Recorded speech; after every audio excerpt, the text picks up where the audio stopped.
Patrick Cooch from the Carlton Footy Club. You're listening to the Coaches Panel. James Walker here from the Brisbane Lions. Jason Johannisen from the Western Bulldogs. Luke Parker here from the Sydney Swans. It's Roy Sloane here from the Adelaide Crows, and you're listening to the Coaches Panel. Max Hall, Melbourne Football Club. This is Matt Fyfe from the Fremantle Footy Club, and you're listening to the Coaches Panel. Hello, it's MJ from the Coaches Panel. It's a pretty exciting day. We're in the final numbers of the 30s, because we're at the number 30. It's Brisbane Lion, Lachie Neale. The reason it's also extra exciting is tomorrow, SuperCoach opens to talk about one of his boys, and wondering or not whether Lachie Neale can back up what was a pretty phenomenal year. I've got the man that has projected him as his boy. I've got the Fox. Hello, mate. How are you? Hey, MJ. I'm doubly excited. SuperCoach opening tomorrow. I don't think I can sleep tonight. Yeah, look, to be honest, normally they like to open up at midnight too. So if the lads and lasses from SuperCoach do that, then the positive sign is you don't have to, mate, which is totally okay. And as we do talk about SuperCoach, my oh my, do we have a very relevant player that had a stunning SuperCoach season last year. Lachie Neale, he's still in his mid-20s, midfielder only, and last year, a personal best year in a number of different key categories. From an AFL fantasy perspective, his top score last year, wow, didn't you love this in your grand final if he was unique in your matchup? 162 against the Tigers, even better in SuperCoach, 190. Before we go any further, Fox, he was in 55% of SuperCoach sides last year, but if you're in a grand final league matchup and you owned him, you probably won your flag because of him. Yeah, he's the difference. Calling the difference. What an absolute gun, Lachie Neale. Oh, no. I feel like I've got Rids talking about a Richmond player with you getting Lachie Neale. Let's keep moving. He averaged the 104.7 in AFL Fantasy last year. The 121 in SuperCoach. Big scoring years means you're paying a bit to get him. Just over $650,000 in SuperCoach. $777,000 in an AFL Fantasy, while just a couple of K over $750,000 in DreamTeam. It was, you talk about it, he was the difference in a large portion of things last year. He moved to Brisbane with huge success, helped lift their side to a top 2 finish in the home and away ladder, all Australian honours, equal third in the Brownlow medal. Up until finals, not much went wrong for Lachie Neale or the Brisbane Lions. I can't talk more highly about Lachie Neale, especially in SuperCoach. He is just the out-and-out centre clearance guy. He almost does everything. He's one thing, a tiny, if I can knock anything on him, his tackle count went down marginally, but gee, the guy's... There's no coincidence his parents named him Lachie. Yeah, because he's an absolute lock. Yeah, well, look, he's a very good player. You're right. Last year he averaged 30 possessions across the year. 16 of those were contested. Really nice efficiency too across the year, 78%. Last year he ranked third for total disposals across the league, but really it was his contested work and clearance work where he shone. He led the league last year in contested possessions, averaging 15 a game. Was almost 15 contested possessions clear of the player finishing at number 2. That's Clayton Oliver. And he led the league for clearances, and he was 21 clearances ahead of the number 2, Patrick Cripps. He's elite at the stoppage. He's elite in clearances. He's elite with contested and uncontested possessions, and it's no surprise he had such a good year. We do talk about that fantasy year. Last year in DreamTeam and Fantasy, he averaged 105. Not a bad season. 11 tons from his 22 games. Yep. Every second game, he's going to get you a DreamTeam or AFL Fantasy ton. Of those hundreds, 6 of them were over 120, and all except one were over 130. So he's got a nice ceiling for us. In DreamTeam and Fantasy, he ranked 12th for total points, 14th for midfielders in average, and he's good there. But Fox, it's SuperCoach where he shines the brightest. Oh, he shines like a beacon, mate. Yeah, shines like a beacon. And I've got to mention the durability. Like, if you were considering him against say a Fife or a Cripps, you know, it's just the durability. I haven't got it in front of me, but I can't remember him missing too many games and last year going at like 121. Not missing games. That is huge. Yeah, you're right. You talk about both of those other names that you mentioned have the same sort of averages and scoring ceiling of him, but they don't match him for durability. He's just missed the 2 games in the past 6 years and 1 game in the last 5. Yeah, the guy, when you pick him, your history would suggest you're going to get this premium on the field. In SuperCoach last year, 121 was his average. 17 scores out of 22 games. Yeah, only 5 games he didn't turn up last year. In SuperCoach, of those hundreds, 10 of them were over 120 and a huge 7 140-plus score. So in this format, more than in Dream Team and Fantasy, he's a genuine captaincy option. Ranked second overall for points last year in terms of average, second of all mids behind McRae, fourth for points behind McRae, Gawn and Grundy. Before we do get into maybe some of the concerns about him, there's not a lot of downside when it comes in SuperCoach to Lachie Neale. No, I've got him. He's one of my first. I think Grundy and Neale are probably my first 2 picks in SuperCoach. Yeah, they will be tomorrow officially. Yeah, I think so. I think if you don't start him, and again, there's no reason why he won't continue on this trajectory. Brisbane's young midfielders are developing and shining brightly around him, but gosh, they looked good with him there. He was huge this year, 3rd in the Brownlow, led that contested and clearances across the board. I suppose if we are looking for one concern, it's about Lachie Neale, and he's not the only Brisbane Lion midfielder that has this slight concern. It's just how he goes handling the tag. It's not as bad as it's been in other years. We have seen him be completely torn apart by it, but there's probably 3 times last year he got significant attention. He got a Cam Sutcliffe tag in Port, and it didn't really affect him in SuperCoach, but round 14 against the Saints, he got a 79 in both formats. Round 23 against the Suns, that was Seb Ross, by the way, that tagged him. Round 23 against the Suns, Tuke Miller went to him. He got 74 in Dream Team and Fantasy, 85 in SuperCoach. Again, not horrible games when you're getting a tag, but probably the main one was something that didn't impact fantasy coaches because it was the finals, but a semi-final matchup against Matt DeBoer, 58 in Dream Team and Fantasy, 47 in SuperCoach. That's probably the only thing that's going to give some cause for concern to coaches. Yeah, Matty DeBoer towers up quite a few. Yeah.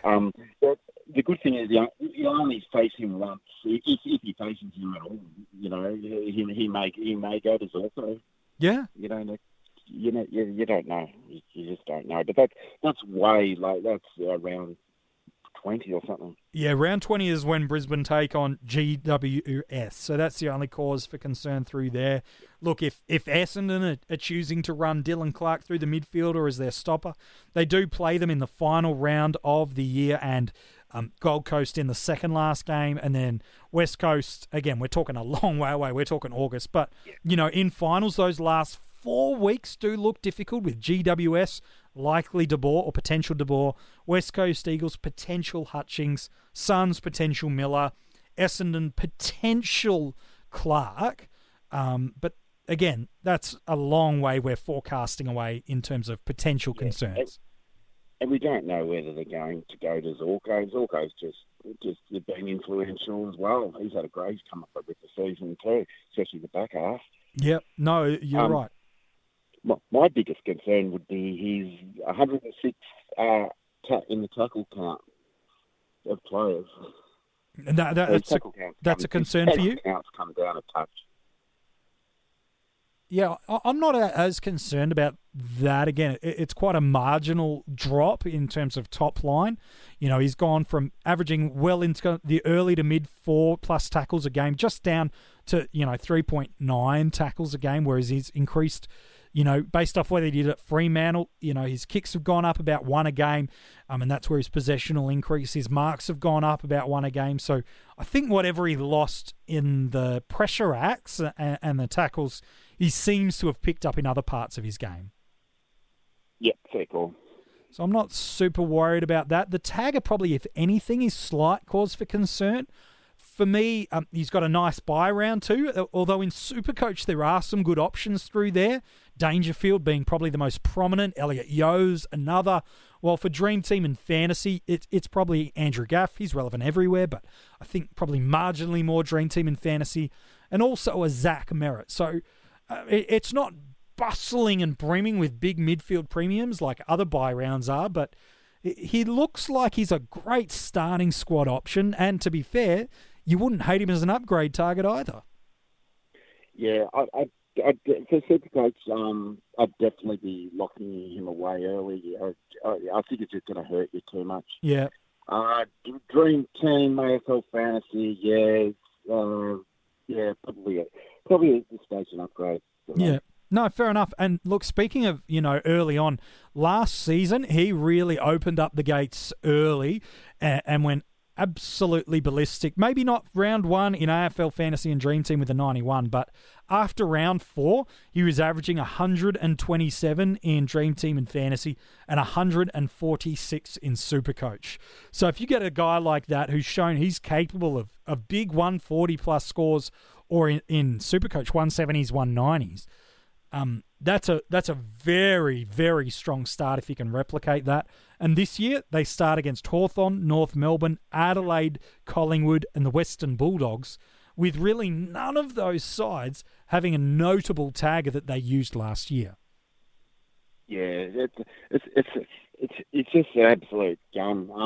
We haven't mentioned that, this is your first year in a new team. Yeah. That can't be that easy either. So No. he's put those figures up, in a new team, new Yep. start. It's incredible. I think he can build. I don't think he build big chunk on that, but I think he can build 5 points on last year's averages. Which in both formats? Yeah, I think so. Wow, because if he Why not? goes, your forecast at another 5 points in average, just based last year, that would probably make him the number one midfielder in terms of averages in SuperCoach, and that would move him, in Dream Team and Fantasy, where I'm not as bullish on him. I know you're a big fan still, but that would then put him into that 110 sort of average in Dream Team and Fantasy and bring him into top 8 midfielder calculations. Yeah, I think that's where he should be sitting there. Okay, all right. Well, then I'm bullish. I can tell, Fox. So let's talk about where he goes in a draft. SuperCoach Dream Team, right now, he's kind of average. He's looking as the number 2 midfielder to go off the board. Do you think he'd go that early in a SuperCoach draft? McRae, in terms of average, is going to be kind of looking like the number 1 midfielder to go. Does he go number 2, or does some more bigger names like a Dangerfield and Cripps and Fife go before him? I definitely think he's in a SuperCoach draft. I definitely think he's definitely late first round. Wow, late first round. Yep. See, I reckon you could, if I had a mid, if I had picked 5, 6, or 7 in a draft in SuperCoach, gosh, I would be tempted by. Again, depends who's off the board, but he was the top 4 averaging player last year for points and for average. If I got that at 6, 7, or 8, I'm feeling pretty happy about my life. Yep, absolutely. A lot lower in a Dream Team draft. Okay, well, in Dream Team, in terms of an average, right up against the other midfielders, based off last year, he is going to be ranked as the 14th. Again, just using last year's average as a guide. That might put him late second round, possibly early third. Is that where you see him going as off the board? Yeah, I'd have him about late second. Yeah. Yeah. I don't mind him. I'm not as big on him as maybe others are in Dream Team and AFL Fantasy. Just because of how he wins so much contested and clearance ball, it does make it very handball, which is fine, with the contested and clearance weighting in SuperCoach. In Dream Team and Fantasy, while he has a ceiling, it stunts it for me a little bit. So, third round, I don't mind it for potential. But, you got guys that'll be around that area. Potentially Bontempelli could be going around that time. Zorko, Yo, maybe, Brad Crouch has slid a little bit. Maybe even a Cornelio if someone's not really thinking about what they're doing. I don't mind him. Yeah, 30's the earliest I'd go. Yeah, he's still young. He's still only 26. Is he about 26? Fox, you and I are both getting to that age where 26 seems young. Yeah, so I think there's a bit more growth there. Okay. To be honest, you can like Brisbane are firing. Like look at that team, how it's developing. And you can see this year, improvement with Zorko, Lyon, Jared Lyons. They're all improving. Hugh McCluggage. Yeah. Well, now I'm getting you talking about the rest of your Brisbane boys. That's not good. Fox is heading into Keeper League territory right about now.